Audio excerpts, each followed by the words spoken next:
વિશ્વ યોગ દિવસે સીએમ ભૂપેન્દ્ર પટેલે ગાંધીનગરના માણસા ખાતે યોગ દિવસની ઉજવણી કરી હતી। સીએમ ભૂપેન્દ્ર પટેલે નાગરિકોને જીવનમાં યોગ અપનાવવા માટે પ્રેરણા આપી। સીએમ પટેલે તંદુરસ્ત આરોગ્ય રાખવા માટે યોગનો રસ્તો અપનાવવા માટે હાકલ કરી।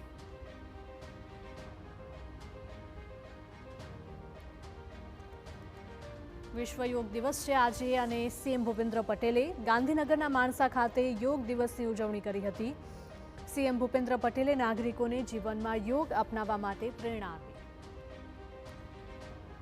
તો સીએમ પટેલે તંદુરસ્ત આરોગ્ય રાખવા માટે યોગનો રસ્તો અપનાવવા માટે હાકલ કરી। આ બધા જ કુદરતી સ્ત્રોતના સમન્વય અને તાલમેલ સાથે સ્વસ્થ અને તંદુરસ્ત જીવન માટે તેમણે ફિટ ઇન્ડિયા વિશ્વ યોગ દિવસથી જેવી મોટી ભેટ આપણને આપી છે।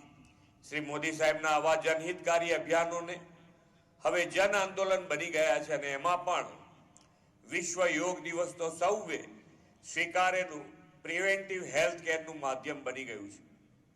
આજે 12મા વિશ્વ યોગ દિવસે આખા રાજ્યમાં 330 કરતા વધુ સ્થળોએ 1.25 કરોડથી પણ વધુ નાના મોટા વડીલો વૃદ્ધો સૌ સામૂહિક યોગમાં આજે જોડાયા છે।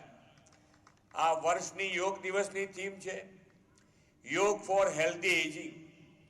આજે મોટા ભાગના લોકો સ્ટ્રેસમાં જીવે, નાની ઉંમરે બ્લડ પ્રેશર, ડાયાબિટીસ, હૃદયરોગ જેવા ગંભીર રોગો વધતા જાય છે। આવા સમયે યોગ એ સ્વાસ્થ્ય જીવનનો સરળ અને સચોટ માર્ગ છે।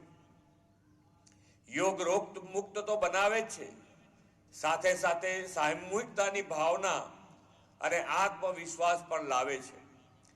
યોગ એ આરોગ્ય અને સ્વાસ્થ્ય સુખાકારી માટેનો સર્વગ્રાહી અભિગમ છે।